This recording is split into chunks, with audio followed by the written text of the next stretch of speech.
Hi, everyone. Welcome. Thank you so much for joining us today.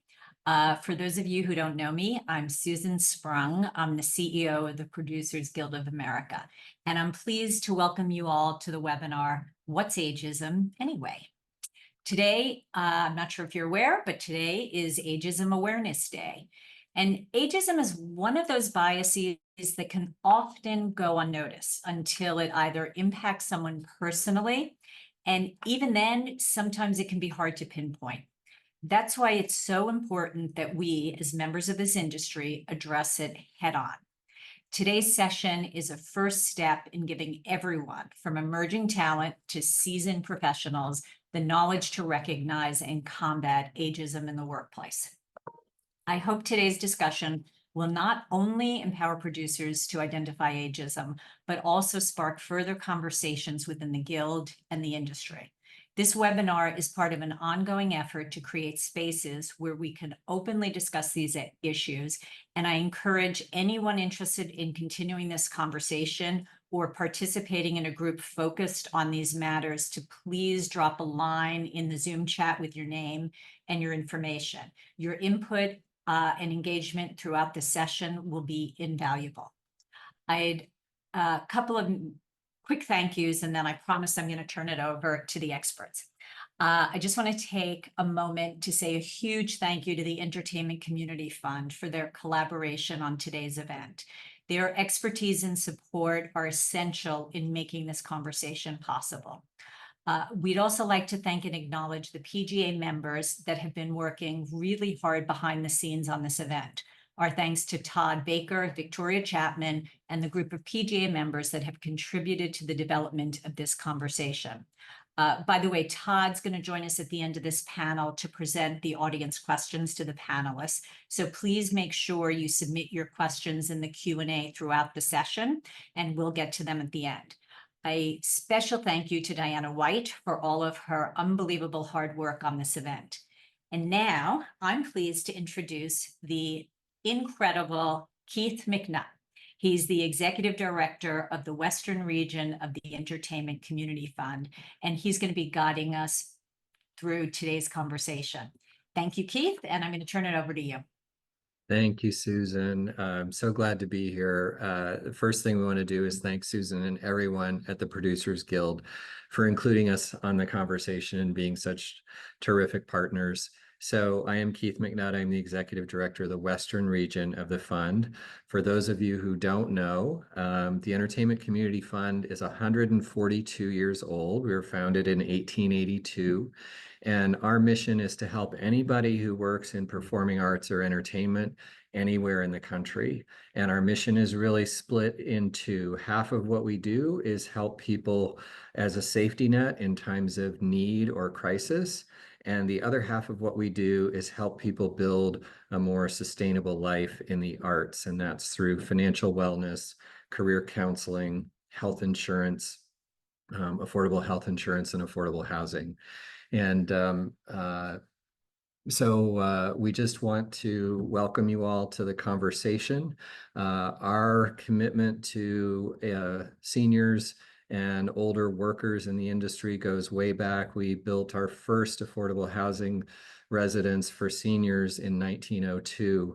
And our entire career center was founded based on the need to help older workers, and at that time it was primarily women, find alternative work when they were finding it much more difficult to get work in the industry, and that was in the 1980s. So we're looking very forward to this conversation. I'm going to turn it over now to get us started to one of our panelists, Guadalupe Hurt from Pro Aging Speaking and an advocate. Guadalupe. Hey, Keith, thank you so much. Hello, everyone. My name is Guadalupe Hurt. As Keith mentioned, I am a pro-aging advocate, and I'm excited to be here with you all today. Thank you so much. I'm sure I speak on behalf of the entire panel. Super excited to have you all here, engaged with us in this important conversation on ageism. As an ageism workshop facilitator and speaker, I've had the pleasure of speaking to different organizations across the US about ageism. And I gotta say, what I typically find most interesting, and it's always surprising to understand how high our tolerance is for ageism. And in many cases, some individuals don't even know that they are either engaging in ageist ideas or beliefs or comments, or that they themselves are experiencing ageism. But really, it's not all our fault. Research has shown that as early as age 3, we begin to take in social, societal, and familial cues that start to inform our own beliefs and our biases. And what ends up happening is that unfortunately, sometimes it's these inherited cues that also create false lenses about others, whether it is based on their gender, their ethnicity, abilities, and yes, even their age as well too. So, with that said, I wanted to also comment that it's interesting because I think while we're having a conversation here today, I believe that most of us don't go around having conversations about ageism in our everyday. We don't go around asking, "Hey, Tim, did you experience ageism today? Or were you discriminated against?" Even though at times we may feel like we are, we just don't have those open conversations. Maybe we should start to. And the reason is because ageism is one of the most socially accepted isms in the world today. And unfortunately, it's affecting both our younger and our older counterparts. So, with that, I'm going to actually share a slide and we're going to jump into what is ageism. So, let me go into presenter mode here. All right. So, what is it and why should we even care? Well, according to the World Health Organization, ageism is a prejudice, stereotype, and discrimination based on age against others and ourselves. Now, let me share some statistics to kind of help put into play or at least create an idea about how ageism truly creeps into every facet of our everyday. A senior living study found that approximately 1 in 5 workers over 40 and 1 in 4 workers over age 60 had personally experienced ageism on the job. A survey of HR professionals that literally just ran in the Times yesterday uncovered that many HR professionals thought that 57, that I'm not, mistaken there, was too old actually to get hired. A Yale study found that age discrimination in healthcare accounted for $1 of every $7 spent on 8 chronic health conditions, including cardiovascular disease, chronic respiratory disease, and mental disorders. And unfortunately, like many of you know, ageism isn't the only ism creating division in our world. It oftentimes intersects with other forms of ism like sexism, racism, and ableism. But now let me draw your attention to the words I just highlighted in blue, based on age. Now, when we think of ageism, we oftentimes think of all the laws, the protections, and the news that oftentimes will focus on those of us over 40 or 50. But in reality, as I mentioned earlier, ageism can affect all of us, even our younger counterparts. Let me share some statistics on that as well too. So a Harris poll found that 36% of Gen Z or younger millennials had experienced ageism on the job.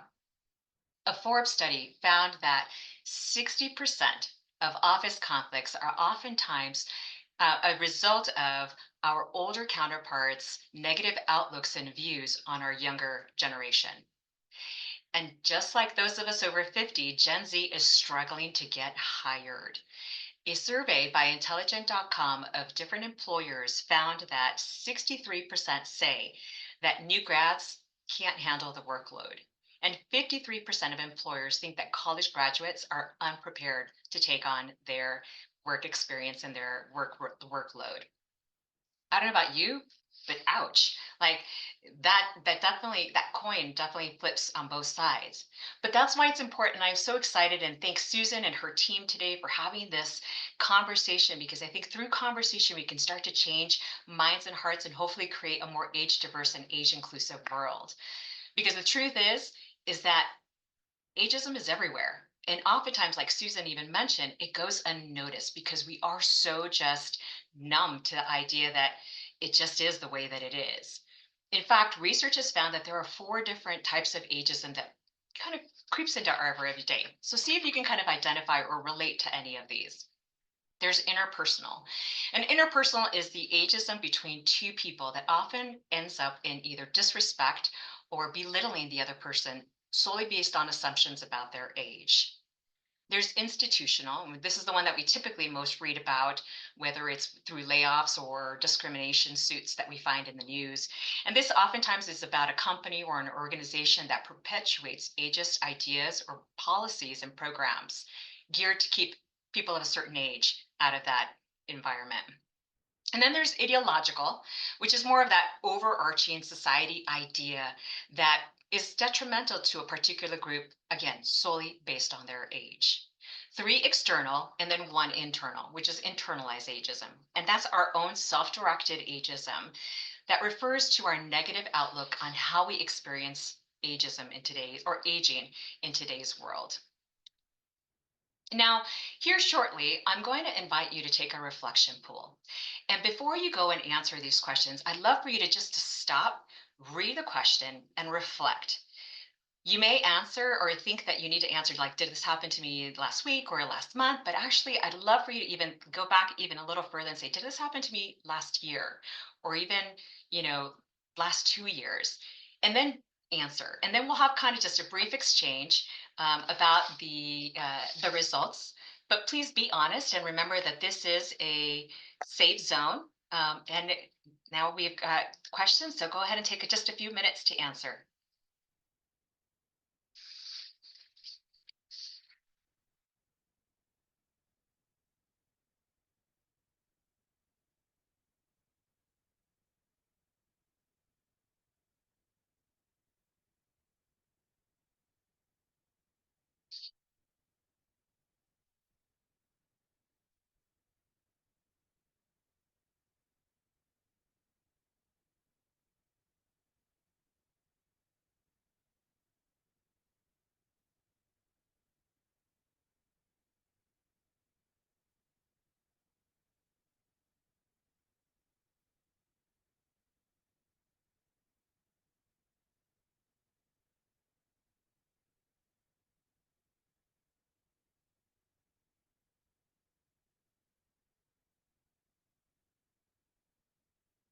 Just take a little longer here. Okay, so we've got some results. So let's see. So 50-50 split on lied about your age. And then 75% thought I'm too old to. Anyone care to drop in the chat what they thought they were too old to do? I'd be curious to understand how that affected you. Okay, thought I'm too young to, 75%. Okay, said that they did not. And then thought that they were too old to fill in the blank. Okay. And then let your beliefs on young and old influence what you do or don't do. So like a 54% said yes. So let's see. So I'm actually just looking at the chat here real quick. So apply for a mid-level exec job, be hired as an executive at a certain production company. We oftentimes see that. That's definitely very common that people will stray away from applying for something that they don't necessarily either think that they'll be hired for or don't fit or don't check out all the boxes. Any others? Definitely too old to work at jobs involving heavy lifting. Well, in those cases, you know what? I can totally respect that because as we, you have to also take into consideration your physical abilities. But I think what's interesting is that these statistics show that you're not alone. We all have these ideas and we've all had these inherited ideas, but we also have these innate ideas about what aging is and what we should do and shouldn't do. And at 50, I should do this. And at 30, I should be here. And, I guess to that, I just say, hey, like, remember that you are exactly where you're supposed to be. And there is no age limit to anything that we choose to do. And if you put your mind and heart into it, there are opportunities for you to really kind of lean in and be able to take advantage of the one life that you have, right? Now, that's not to say that I'm going to diminish the idea that ageism does not exist. But at the end of the day, I think the one thing that we take away from here is I can't change how you see me. I can only control how I show up. And so that's kind of something important for us to take into consideration. And that's why I'm super excited for the panel that we're going to have today, because you're going to hear from different experts on how they've managed or navigated or provide tips and ideas on ageism. And so I'm excited to introduce, and I'll toss this back over to Keith to kind of get us going on the panel. Okay, thanks, Lupe. And just to follow up on some of the statistics she provided to bring it home to the industry, we know that this is an issue around the world. As she mentioned, a survey by the World Health Organization found that 1 in 2 people worldwide reported ageist feelings against older people. And actually, people with more positive self-perceptions of aging lived 7.5 years longer than those with less positive perceptions. And of course, this costs us a great deal economically. In the US alone, billions are estimated in the associated costs of discrimination, lost productivity, and added healthcare costs. But right here at home in the industry, we know that ageism has been widely studied and documented in various ways. Just a few that I'll bring up to kind of ground our conversation. Amica Senior Lifestyles found that only 2% of the top 2021 movies featured senior lead actors over 60. The Gina Davis Institute on Gender and Media found that characters over 50 were less than a quarter of all characters in top grossing domestic films and most popular TV shows from 2010 to 2020. And those skewed heavily male, as we know. Men represented 4 out of 5 50 plus characters in film. Men represented 3 out of 4 in broadcast television and 2 out of 3 in streaming television. And, we face similar challenges behind the camera, below the line.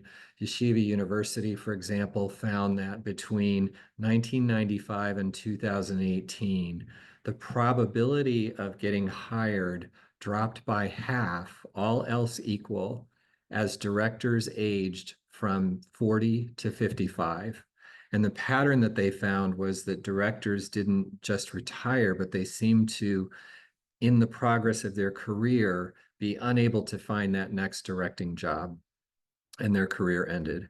And a 2020 WGA study found that just 1% of TV writers at the supervising producer level or below were over 55. So that gives us just a few brief statistics to think about as we go into the conversation. I'm going to bring on the panelists one by one to do their own self-introduction.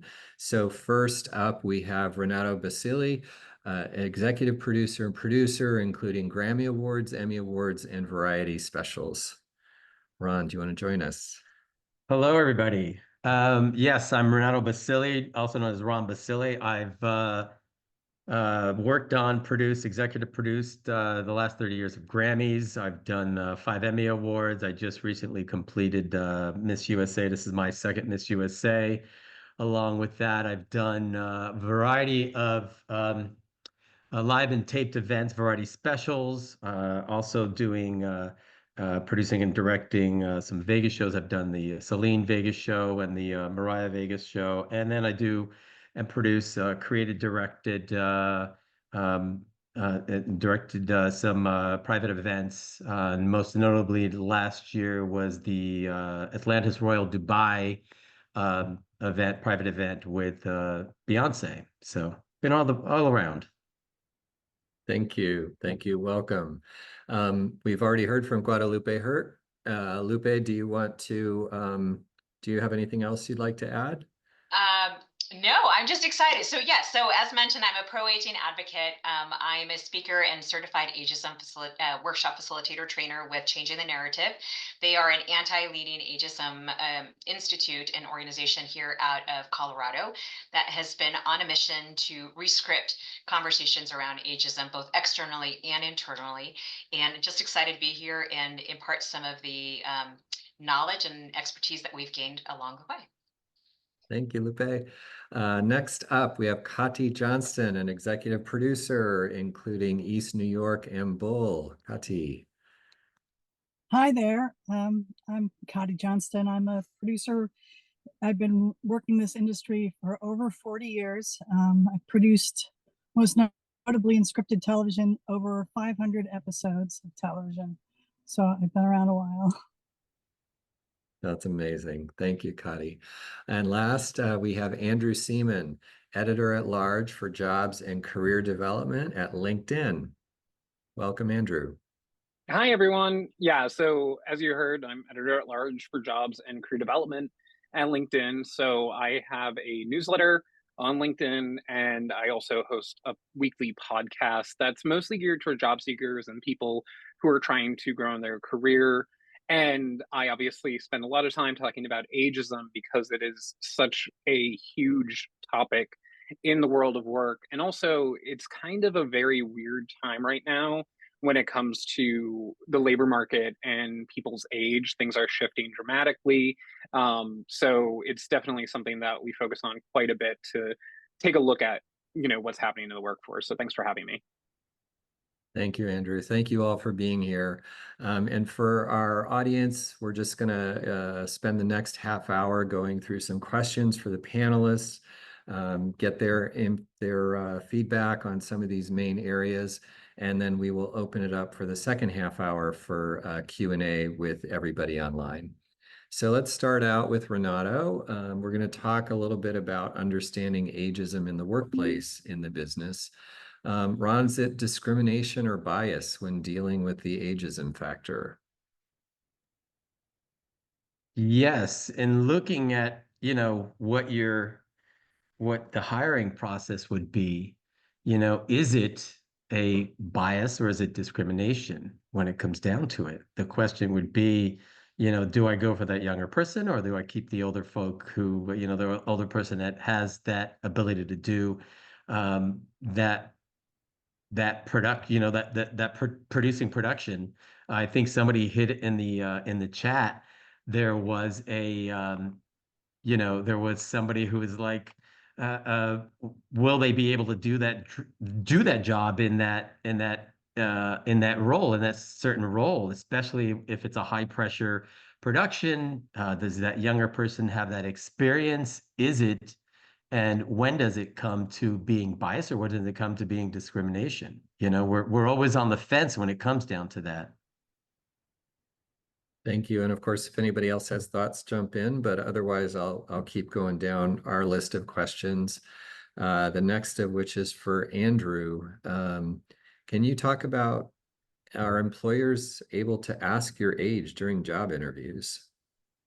Yes. So this is something that I actually get yelled at a lot online about because there's so much misinformation about it. And the caveat is that things do vary a little bit by your local municipality and also your state. For example, there are several towns right now where an employer is not allowed to ask you your previous salary, for example.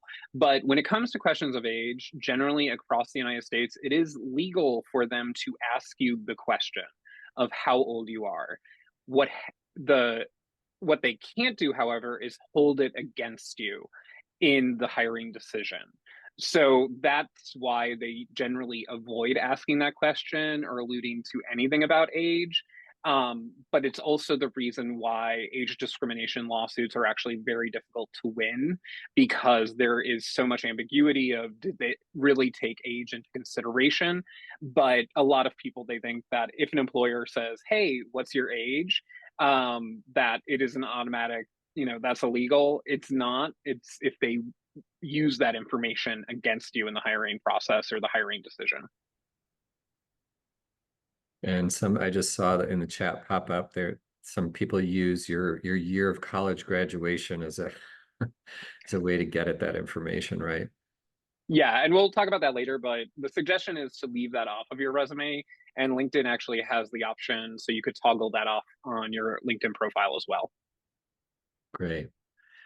So back to Renato, when does technology come into play around ageism?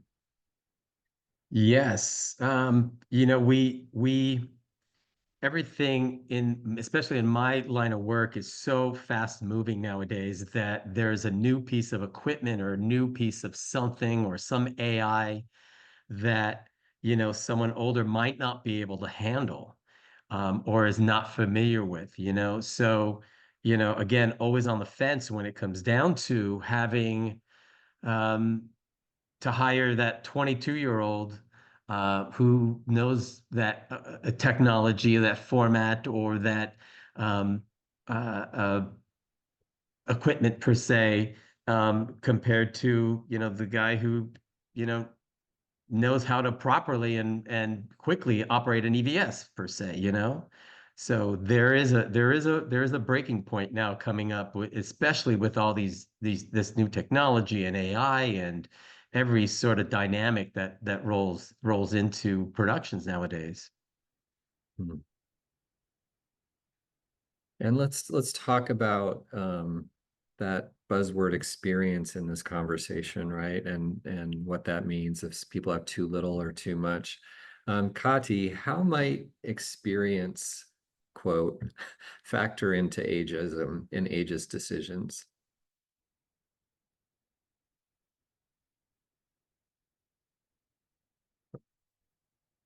Or you're muted still. That's okay. Better? Okay. Yep, we gotcha. Sorry about that. We are a collaborative medium, and so there's many different types of experience. There's a technological experience that Ron talked about. You can get a young whiz kid who really can set up your whole system or do whatever new piece of technology. Might be a drone pilot or somebody, but he might not have the experience dealing with people. And likewise, for what we do as producers, a lot of the experience of dealing with people comes into play. So the older you get as a producer can often benefit you. So, but depending upon who it is that you're hiring or what position you're in, there's always a way to sell your experience as something that's a positive. So, And when, I guess back to Renato, when does experience trump new thinking and vice versa when it comes to hiring in the industry? You know, I see a lot of folks hitting, a few folks hitting on the chat. There's that assumption, you know, of if they can do that specific or if they know what that latest technology is. But, you know, we get into the mode to where, and especially, and I'm talking in my scenarios with variety specials and productions that I do, because we always have to, you know, when you take a Grammys per se, somebody's always looking at or waiting to see what the next new thing that pops up on that stage is. So, you know, do you use that creative thinking with somebody who just, you know, just popped out of college and has come up with something new? It is such a balance that we can't look at, because in one sense, I know that I'm gonna, you know, if I have the 50-year-old, I'm just gonna say a number. I'm not gonna hold anybody on it, or it's an example. If I go to that 50-year-old and I say I want to do this, this, and this, and they're gonna look at me saying, well, we can, maybe we can't, you know, that 25-year-old is gonna be approached in the same manner. But what I've come across, and this is me personally, is that the younger generation has a great idea of how and what they want to put on stage, but the execution of it, um, they can't understand. Right? Kadi's nodding her head like they can't realize that you can't fly a car over the stage. You know, there's a lot more of just flying a car over the stage and having it land upside down on the other side of the stage. And that concept and that realization doesn't kind of come into play because there hasn't been any experience for it, you know, so or to it. So we it's a tough position to be put in, especially, you know, when you have a production that has to be live, that you're spending a lot of money on, that has to have that wow factor, you know. And yes, look, we do look at that younger generation and coming up with that wow factor, but in turn, you know, I need to have it happen and not have it happen when it comes down to a live event or a production produced event, you know? Just jump in on that too, Keith, if you don't mind. So I think what's really cool there, I mean, and I'm not, maybe I'm reading between the lines, but what I'm seeing as optimistic is this idea of intergenerational collaboration, right? This idea that there's bidirectional learning. Like I can learn from my younger counterparts, but they can learn from me too, right? So maybe it would be nice to see a commitment towards acknowledging everyone's contributions, and being able to understand everyone's expertise or value, or, it's not kind of like an apples to apples, right? But at the end of the day, I'm sure we could all kind of create teams that are intergenerationally diverse that would be able to address what Renato is saying, this idea of like, hey, you might not be able to, fly a car over, in the studio, but could we do it this way based on experience, based on technology innovation that maybe that younger counterpart. So I think it's just something that it's, again, not an us versus them, but how can we create connections to ensure that we're maximizing the knowledge and experience in conjunction with the new commitment to innovation and technologies to create just a winning team all the way around. That is the point. Yeah, it is when it comes down to it, is the winning team, you know?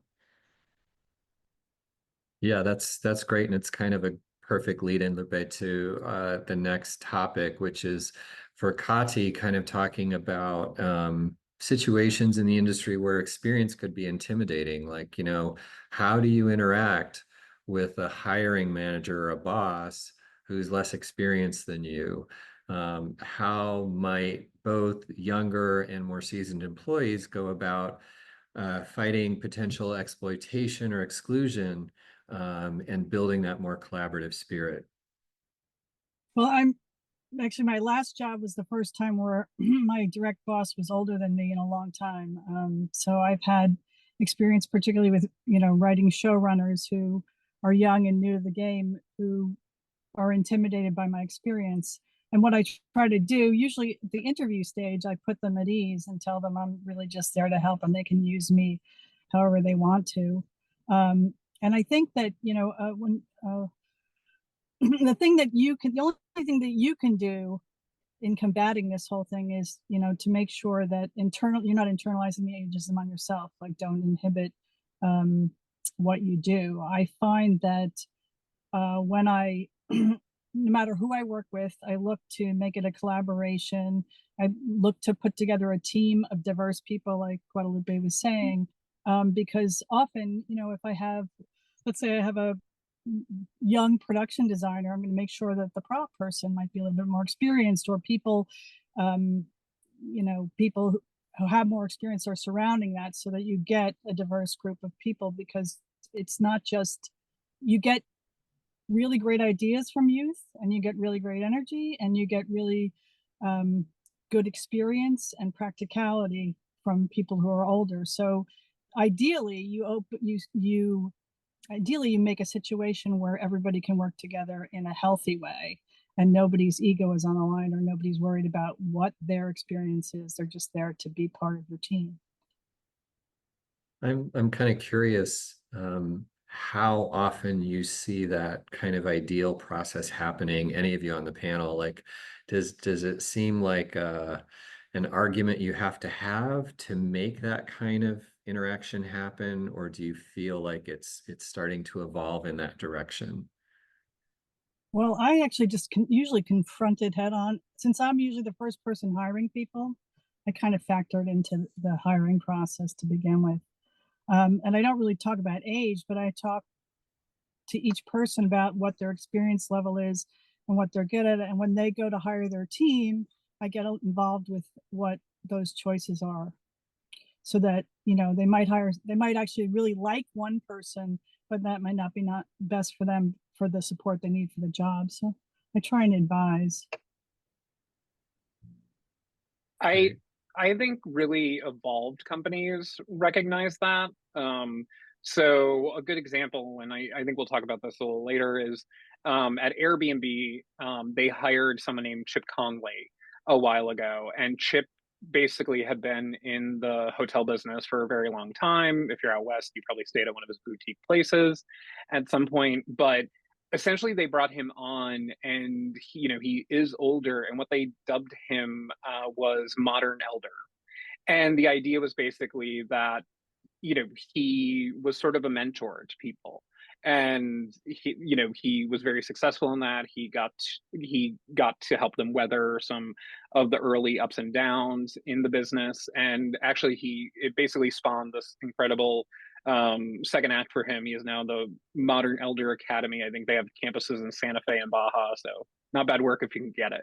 But yeah, he became sort of the modern elder. And then also, I was a medical reporter for many years, and I know of several hospitals that actually brought back surgeons from retirement to advise younger surgeons in more complex surgeries where they had to do open surgery, since the younger surgeons were more in tune with laparoscopic or robotic surgery. So I think evolved companies really adopt that. So Katie, I think that's amazing. Yeah, I think on that stat, I mean, what's interesting too is that last research that I had come across was that less than 10% of companies actually include ageism in their D&I efforts. It's not something that they currently focus on. And so I believe more and more organizations are trying to get into that evolved stage. But I think it takes a lot of us, sometimes even the employees, going to our HR directors and talking about, hey, I'd like to see this type of conversation, or creating your own ERG group or whatever it might be. But and not staying silent when you witness ageism, right? I think you don't have to be confrontational about it. I mean, the fact that it exists, it exists. There's no denying it. But there are things that we can individually do or collectively do to kind of raise the conversation, bring it to the forefront, and then hopefully encourage whether that's leadership or the community at large, to take proactive steps to address that. And I think that's where the opportunity and the challenge lies, because it's not an easy feat. But I think it needs to begin, and it needs to begin somewhere. And that could be with just that one conversation that maybe you're willing to have with an individual or your HR department. So something to think about. I have an experience that happened to me when I was years ago when I started the first year of Wild and Out. And at 34 or 35, I was the oldest person in the room. And I gotta tell you that that working with a lot of newbies was an experience, because they were all coming to me and coming up to me and asking, oh, how can we do this or how can we do that? It was a great teaching process, and some of them are still on Wild and Out. So I don't know if that, you know, hindered my ability to do my job, but it made it more, I think, rewarding when, at 35, I was approached to help, a younger person, basically younger producer, on how something works or how to do do not do his job or do their job, but come up with an idea or change an idea or work out an idea. Great. Thanks, everyone. Let's talk a little bit about some best practices for addressing ageism. Kati, what might be some of those for employers to address ageism? And you've talked a little bit about, but what would you do? What have you done to bring in more well-rounded, age-diverse crews? Oh, you're muted again. Sorry about that. Most of what I've done, I have to say, people did to me when I was younger, and this industry goes really fast, and so before you know it, you're the person everyone's coming to solve the problems. But I think that with ageism, you can't like take a bat and go at it head on. You have to kind of be delicate in discussing it, because it's not just for a youth-based industry, and it's not just age and experience. It's often like the way somebody looks. Like I had a camera operator who looked like he was 20 years old, and truthfully, he was close to 50. But everybody, when I hired him, my whole crew was like, "Who is this kid?" And I had to actually go around and say, "He's got some experience. This is what he's done. Better listen to him." And he was very good, and they eventually accepted him. But the initial reaction was really rough. So I think that there is a lot of HR conflicts that happen when different ages abut. And I think we have, this industry started with no change for 75 years. Now the change is fast and furious, and it's constantly changing. So people have different ways of communicating and different ways of seeing things. And so the best thing you can do is foster good communication between people of different ages, and hopefully that can, come to some kind of consensus. So I've done a lot of we do a lot of, when I do a show, we do a lot of meetings with groups and make sure that everybody gets to know each other. And if I sense that there's a problem of some sort, I haul people into the office and we talk about it. I think that ideally, since you are putting together a team, you try and get the best combination of personalities as well as ages. So sometimes you can make judgment calls about, you might have an older, DP who won't get along with, the hotshot gaffer. They usually want their own person, but you can actually get involved in those decisions early on to prevent mistakes from happening and cause conflict. That's great. I don't know if anybody else wanted to jump in on that before I go. No? Okay. Andrew, so if you're an employer, why is it important to you to assemble a workforce of different generations that's all treated equally? Yes. So obviously, I mentioned a couple examples earlier with Airbnb and then in medicine. And really in business, what I hear most often is that when a company is skewed one way or the other in an age demographic, basically they are missing part of the puzzle. So if it skews too young, where there's just a bunch of, young founders throwing things at the wall, they move fast and break stuff, but also they don't know how to grow a business. So they may end up becoming top heavy, they may try and grow too quickly, and their business can collapse. And that's often what happens with startups. On the other hand, if you don't have enough sort of young people in your organization, you end up sort of losing clients. There are things that end up happening with technology, like Ron was saying. But yeah, there is a great benefit to having diversity, whether it's age, whether it's race, ethnicity, and even just geographically. A good example that I use is we did a video once about a NASA technician that was doing a project, and they spent months working on this little vehicle. And when they deployed it, it was a complete disaster. And the reason it was a complete disaster is that their team did not comprise of anyone who grew up around snow. So when they were building this machine, they just didn't account for the fact that snow is slippery. It's not just wet. So this project sort of was a failure, had to go back to the drawing board because they just didn't naturally account for snow. So it's those little decisions that can doom a project.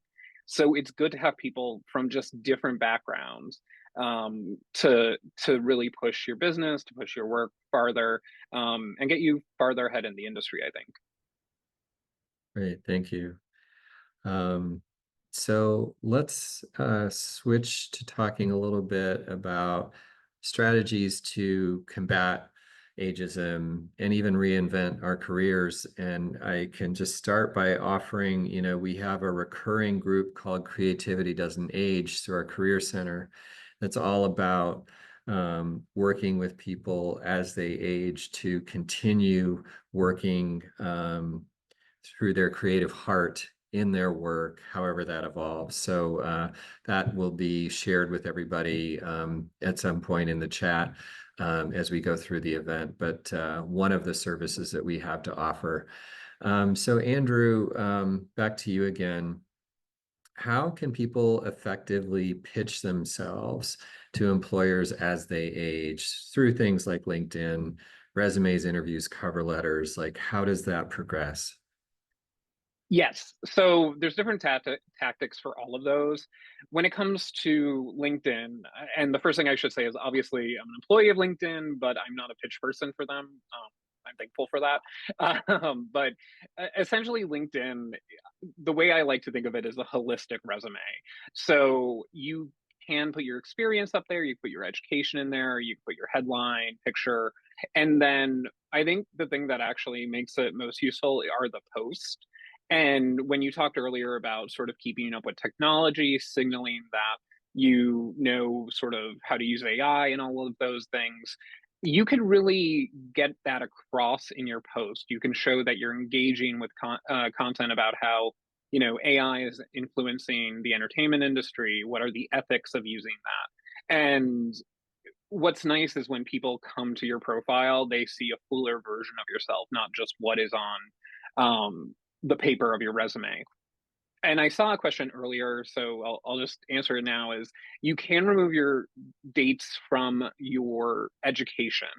When it comes to your experience, I don't think you can toggle off your years on that.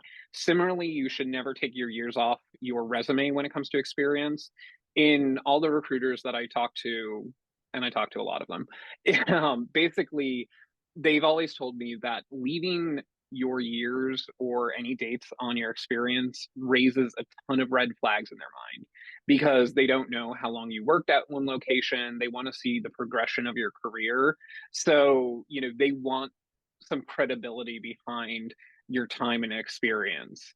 When it comes to LinkedIn, on the recruiter side, when people are hiring you, there is a backside to LinkedIn, which is, I think, probably one of the ways that LinkedIn makes its most money. It's that recruiters look at people's profiles, find the best talent, and it will only show them, I believe, the most 3 recent jobs.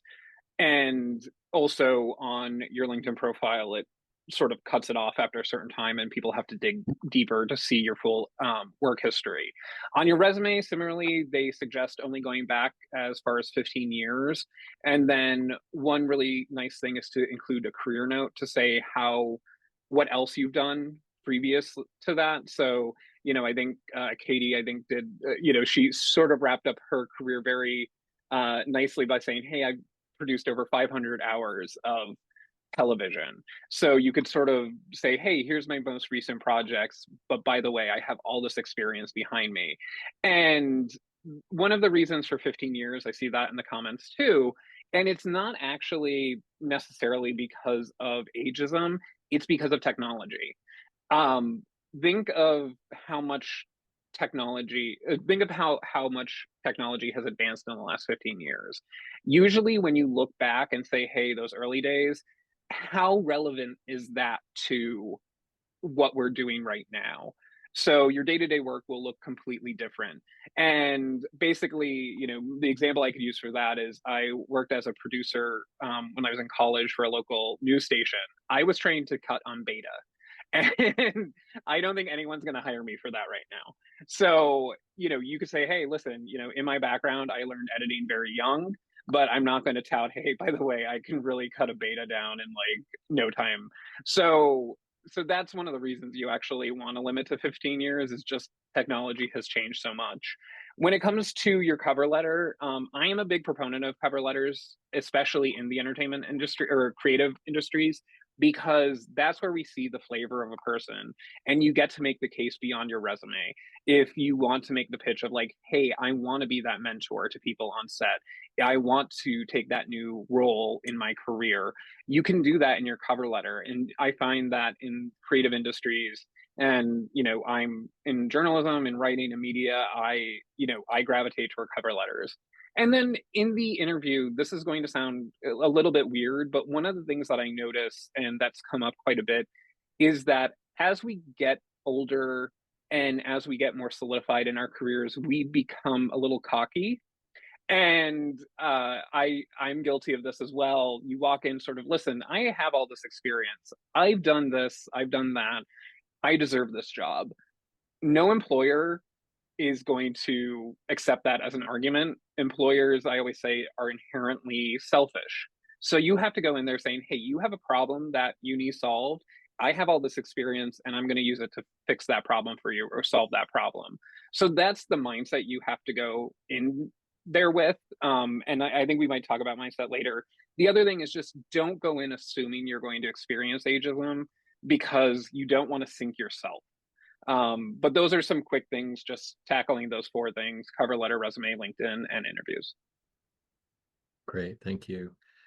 We have just a couple of minutes left for some questions, so maybe we'll do a little lightning round before we wrap it up. Lupe, do you have some ideas on how we make our age, our life stage work for us in the employment search? Yes, yes, yes. So I love that segue, Andrew. Thank you so much about the idea of a mindset. And while yes, no one here on this panel is denying that ageism does not exist. Uh, as I mentioned earlier, we can't control how other people will see you. At the end of the day, like they may see you in a certain light and you think it's ageism, and the self-sabotaging mentality is really detrimental. And I think that's where I love this idea of going in and just embracing the power of age diversity. And this is why we're having these conversations, right? Like if you can go in and start to change these conversations with our younger counterparts and our older counterparts and have real conversations, because we're all finding out that ageism is affecting all of us, then could we not start to take steps now to kind of create a more age inclusive, age diverse, age aware society where hopefully we start to chip out that kind of just current structure that seems to want to put people of a certain age on the shelf or keep younger ones in certain roles. So the time is truly now to embrace that age diversity. And these kind of ideas are more altruistic. They are not tactical in how you could embrace and stand up to ageism. These are more about things that you can inherently do and start to innately adopt. And so the first one is resisting generational labeling. This whole concept of us versus them, and the younger ones are getting the jobs, and the older ones are sticking around, and so now the younger ones are struggling. Like this concept of just pitting one against the other is really destructive. And I think if we can approach to our relationships, our work experience with more of a focus on finding common ground. Where can we complement each other? Where can I learn from? I think it was Andrew Renato who talked about cross mentorship. What can I learn from my younger counterparts, and what can I impart? If you take a more kind of altruistic idea and approach, odds are you're going to create more synergies and more relationships that will come serve you in the long haul versus an us versus them mentality. Secondly, I would say rescript your own mental filter. And this really goes into, I think, what Andrew again was saying about don't just show up assuming that you're going to be aged out or that you're not getting hired because of ageism. Again, not denying that it exists, but if you show up with that kind of idea, if you yourself, I strongly believe that our reality is created first in our mind. If I'm telling myself I'm going to not get this job, I don't even know why I'm applying for it, they're going to be da da da, like you can come up with a litany of things on why you shouldn't, and then you do, and then you get the result of you're not hired, then you're going to be like, that's why. Right. So it's a self-defeating kind of self-fulfilling prophecy, honestly, if you continue to beat yourself up about your age. Let me leave you with just this truth here. To age is to be human. And so embrace it. And I love what some of these panelists were sharing about these ideas of how can I articulate my value, my transferable skills, my knowledge in ways that add value versus conflict or differentiation between I'm better than my younger counterparts. 3, expand your inner circle. Now, you hear that saying of birds of a feather flock together, right? Like we all try to find people that are our similar age because we find it's just comfortable. Like it's like I don't have to explain, my generational ideas or whatever concepts or ways of outlooks, right? We're all kind of sort of raised the same way. I would challenge that. I would say that is again, self-defeating effort, because the more that we can make an intentional effort to connect and be curious about other people, I think the more you'll find out that there's a lot to learn from everybody. And if I can commit to this curiosity and this lifelong learner approach, you'll be surprised at how much more relevant you are versus just running with the same circle. Like you may have, perhaps if you forge great relationships, a younger counterpart recommend you for a certain role or vice versa. So strive to create those synergies and opportunities, not just from a personal, but also from just a professional standpoint as well too. Embrace everyone's value. be respectful, understanding, and appreciative. We talked about the fact that ageism is not just an older person's issue, it is a person's issue, a human person's issue, and people of all ages experience it. And remember, you too were once 25, 35, whatever that is, right? Um, would you have wanted to be treated that way? And recognize that you yourself may not be the one experiencing ageism, but odds are good. You probably know someone who has experienced ageism, whether that's your mom, your sister, your daughter, your son, whatever it might be. So do your part to ensure that you see the person as an individual first, full of value and respect, um, instead of judging and putting them on the sidelines or dismissing them solely just because of their age. And then lastly, this goes to, I think, what everyone here is saying is stand up to ageism, speak up. I'm not telling you have to go out and start brawls or fights with everyone about this, but there are ways that you can go up and challenge politely to say, hey, you know what? I think that was an ageist comment, and here's why. Hopefully what happens is that you start to kind of seed ideas or seed new perspectives that will benefit that individual, and hopefully next time they find themselves in those situations, they won't be so quick to engage those ageist beliefs, and hopefully start to rescript their own mental filters. But if we stay quiet, or if we're afraid to, and granted, yes, I saw on the chat that there was an individual who ended up getting fired, I think it was, because they went to HR and talked about this. Yes, those are truths, those are realities. But I guess the question back to you is, would you want to really work in an environment or for an organization that doesn't value you for the individual that you are? So I guess, yeah, will we have to shed, and will there be potentially some challenges along the way? Absolutely. But what ism hasn't encountered that? So that truly kind of falls with how you want to choose to engage and what kind of world you'd like to live in. So with that, I'm going to just stop sharing and hand it back to you, Keith. Okay, thank you so much.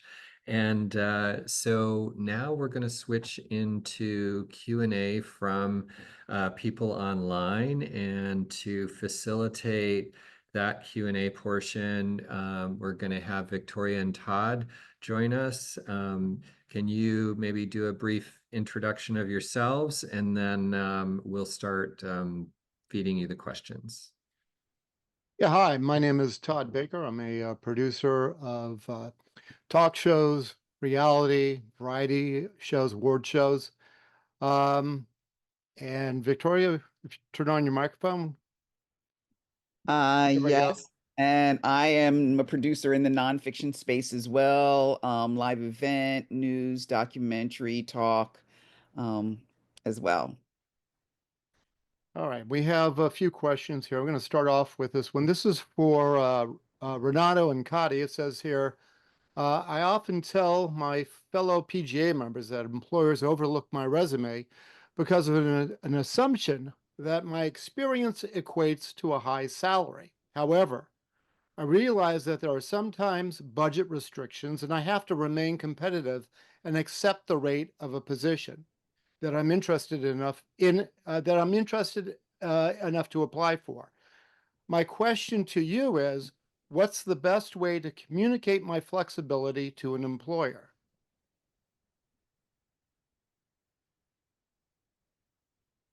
Well, do you want to take this on? Or you want me to answer it? Because I have a great example. Yeah, go for Go it. ahead.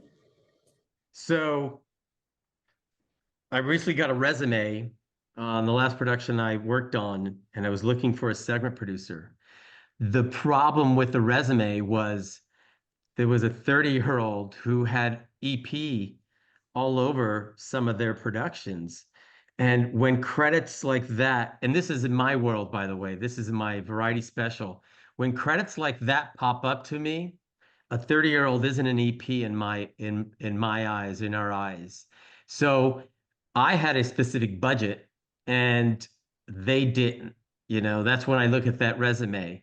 I look at it and I see EP all over it. I saw producer, I saw EP, I saw segment producer. I wasn't looking for the EP.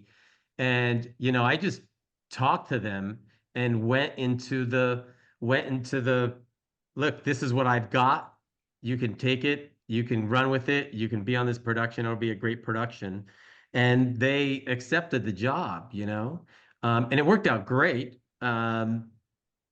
They did their job, they did it productively. very, very competent. And I didn't see, so we kind of have to view it for what it is. Again, when in my world, when I look at an EP credit and that person is 30 years old, I don't believe it. Somebody gave them the EP credit because and or it wasn't an EP credit that is up to the standards of my term, my way of an EP credit. And Cotty? I guess it depends on if you're asking how to communicate it. If you have an interview, you could actually just flat out say, I'm flexible on the rate. I really want the job. But I did a thing on my resume where I wrote, will work for food at one point, and I actually got hired for that quote. But you can use humor sometimes, or put a note in the resume, the experience, something about your experience shouldn't frighten away your employer. That'll work. Sometimes they'll read it. Great. All right, we have another question here. How do you handle the conversation with a production team when there are senior members or you sense that ageism discrimination is at play? That's for anybody. That's a generalized question. I've had a lot of instances of this, but that's sort of like, like I said, I haul people into a room and talk about it. But I try and create an environment where, as Guadalupe was saying, you're respectful and you treat everyone professionally. So if there's, without even calling ageism into it, if you sense a conflict, you can actually just go after it as a conflict. I do have instances of older assistant directors who have issues with younger generation on their phone all the time, or not responding to text. The young generation not getting people responding to text, and I sort of have done these seminars where let's define what's a text, let's define what's an email, let's define what's a phone call, so you all know what you need to be looking for. But it usually just boils down to making the communication clear, professional, and even-handed. So sometimes you can sort it out quickly with a meeting. Anyone Something. else? Well, Sorry, so one thing. Oh yeah, one thing I would say is this is something that I do ask quite a bit of people how they would handle the situation. And obviously there's no one size fits all. There are a few ways. I think if you're not confrontational, you can obviously sort of walk out of there and find the right person to sort of elevate that to and just say, hey, listen, there were these signals that I was getting that, maybe there was some concern over age in there, or, they didn't want someone my age, and take that through an official channel. That way at least people coming behind you don't have to experience that. The other thing is you can actually acknowledge it in the room. I think Katie might have mentioned something like that, where you could just call it out and say, hey, I know that people might be uncomfortable having someone under them who is older than them. And I just want to say that I respect your work and I'm really excited to, take this on because of X, Y, and Z. Or, you can have, whatever the pitch is, you could just put it in the room. So if you feel there's tension there, you can sort of acknowledge it to get it released. But it's also about reading the room. So, every room's going to be different, and that's what you have to figure out. Does anyone of our other panelists have thoughts on this?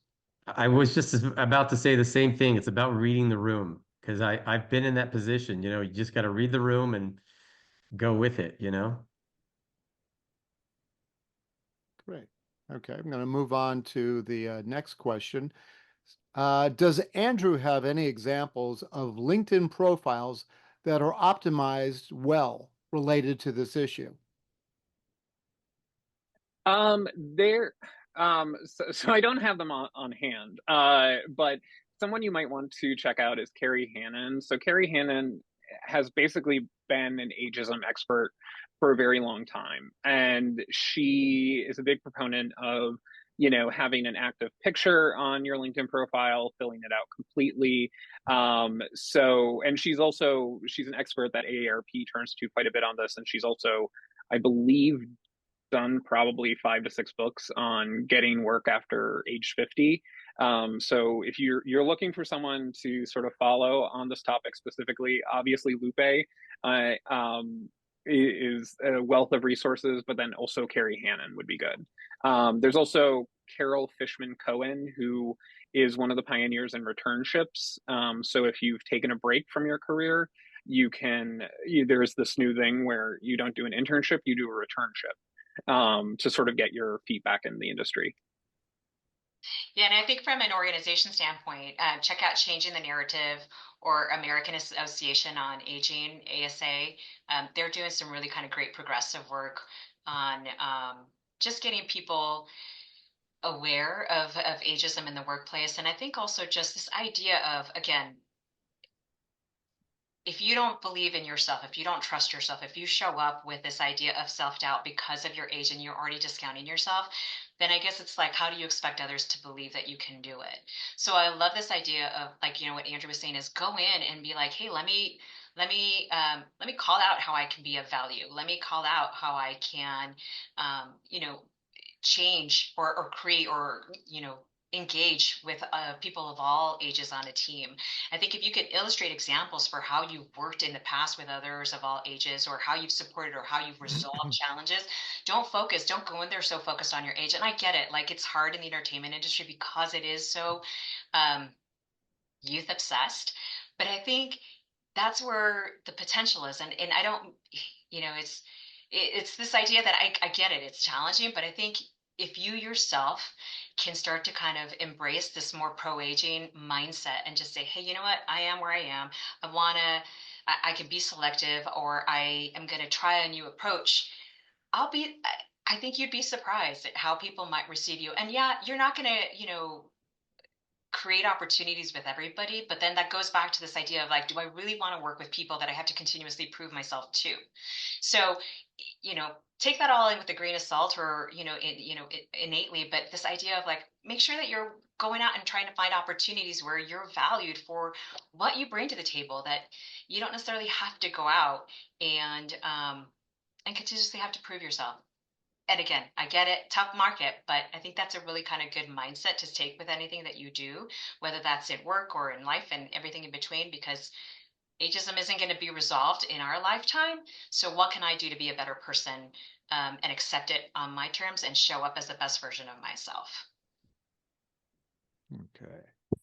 Now, as we're waiting for more questions from our audience, a question for our employers. How does a multi-age crew benefit a show?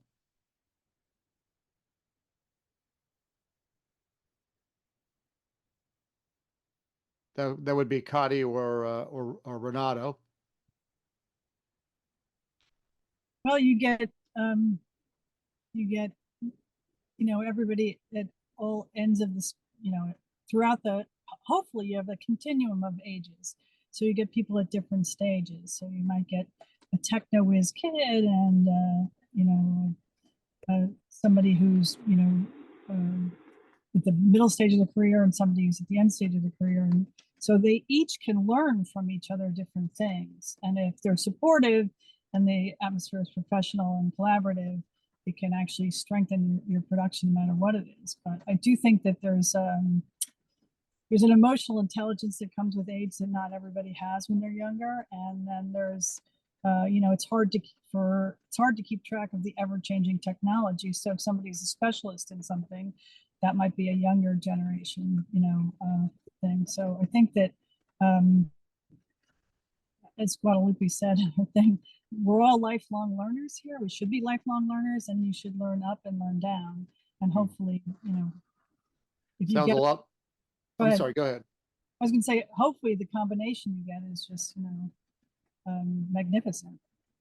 I think the combination is going to keep our business alive. A lot of the guys, especially my IA guys who are retiring, there's not everybody's stepping up to be a TD, in a video truck in my world. So it's they are welcoming a younger generation to go and take it up. There's not, even after COVID, when we had a lot of guys retire and move on to other things, it was hard to get a crew. It was hard to get a crew, so to get it staffed. So uh, having a mix, just a diversity of young and old, you know, the young learn from the old, and the old teach the young, and it's a great circle. It's a great circle for those of us that need to keep working. Yeah, it sounds like what you guys are referring to is a lot of cross-generational mentoring, which is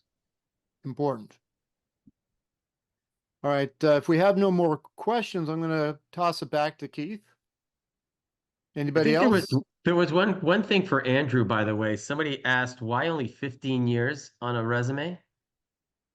Oh, yeah. Again, that just goes back to technology. So, Got it. it does help with ageism, things like that, because, on a LinkedIn profile or something, it automatically sort of cuts it at 3 jobs or a few jobs. On a resume, it'll show everything, but for the most part, it's just technology advances so quickly that what you were doing 15 years ago probably isn't, what you're going to be doing now. And I see something in the comments from Gary. How do you overcome a 10-year gap in your career?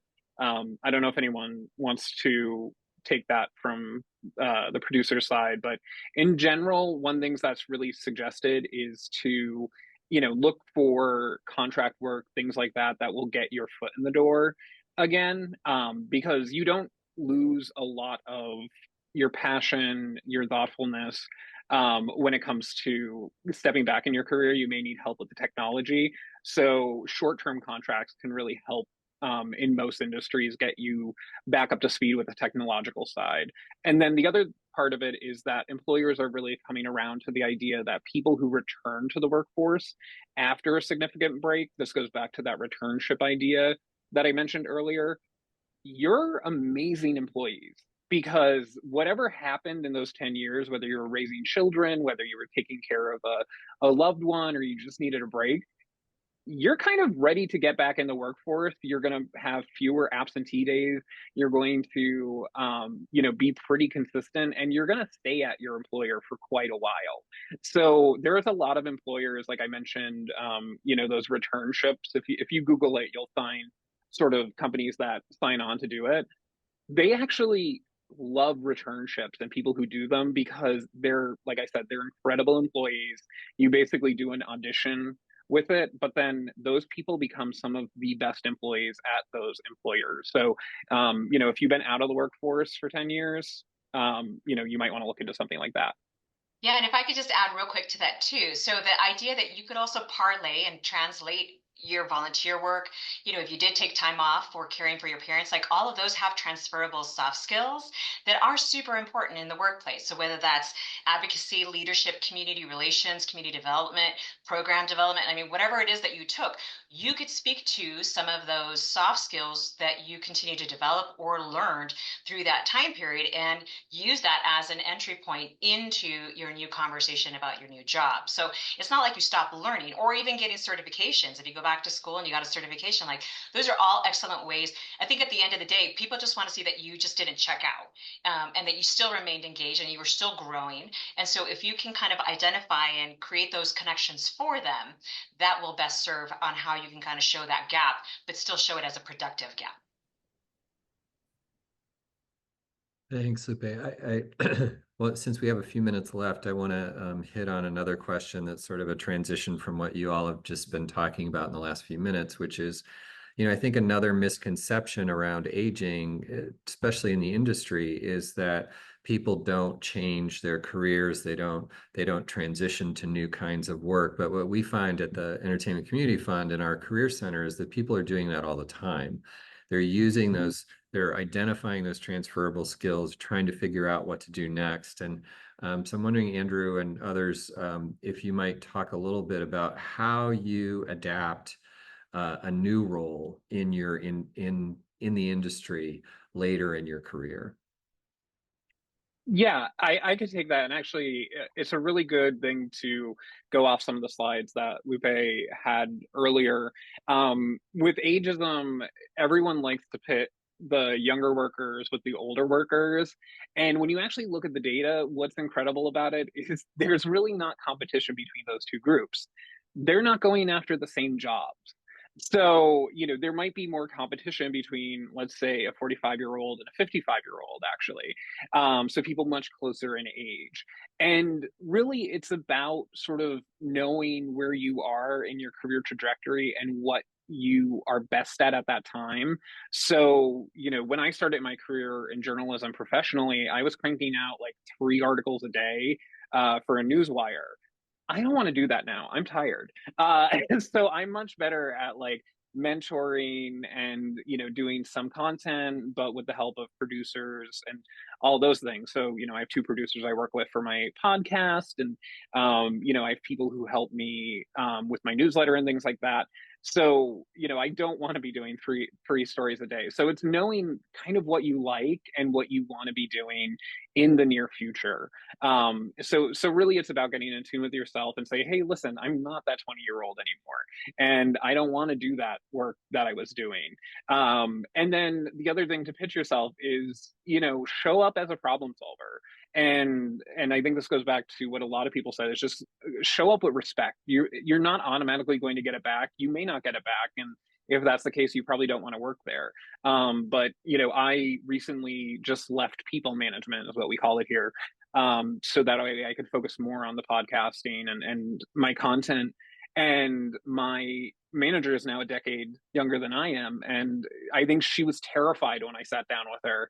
And I just said, listen, I respect you. I like the work you do, and I'm here to help you.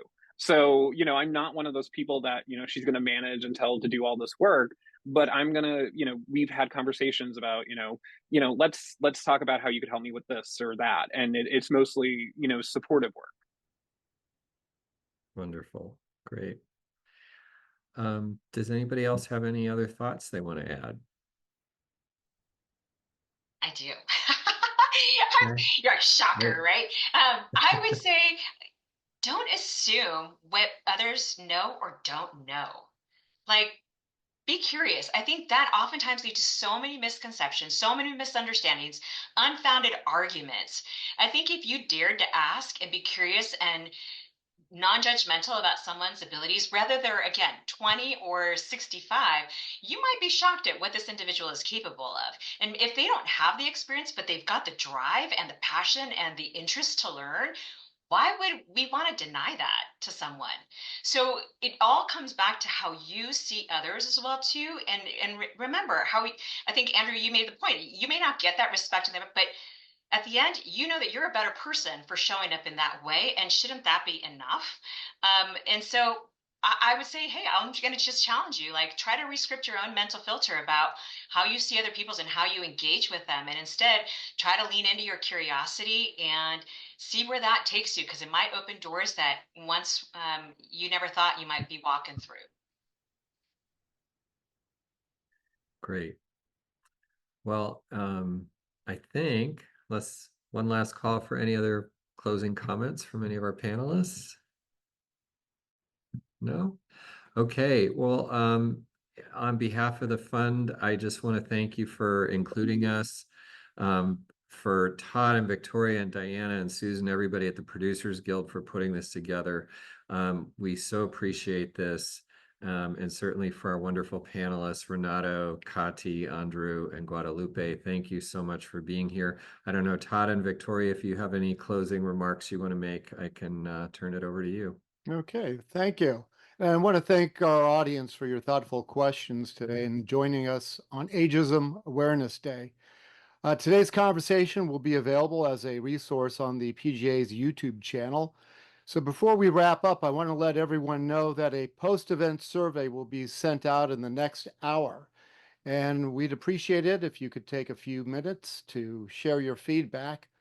Now, a special thank you to our incredible panelists, Renato Basile, Kati Johnston, Guadalupe Hurt, and Andrew Seaman for sharing their experiences, your expertise, and perspectives. Your insights have enriched this discussion, and I'd like to also extend our gratitude to our moderator, Keith McNutt, for guiding today's conversation so thoughtfully, and to the Entertainment Community Fund for partnering with the PGA on this event. And also thank you to Tina Hookham at the Entertainment Community Fund, Diana White, and the PGA staff, as well as the following PGA members who helped to organize this event very quickly: Angela Victor, Tracy Evans, Dan Halbron, Marilyn Gill, Lisa Caruso, Steve Katz, Tanya Cabral, and my co-event coordinator, Victoria Chapman. We hope to hear from everyone in the PGA who's interested in continuing this conversation, and have a great evening. Good night, everyone.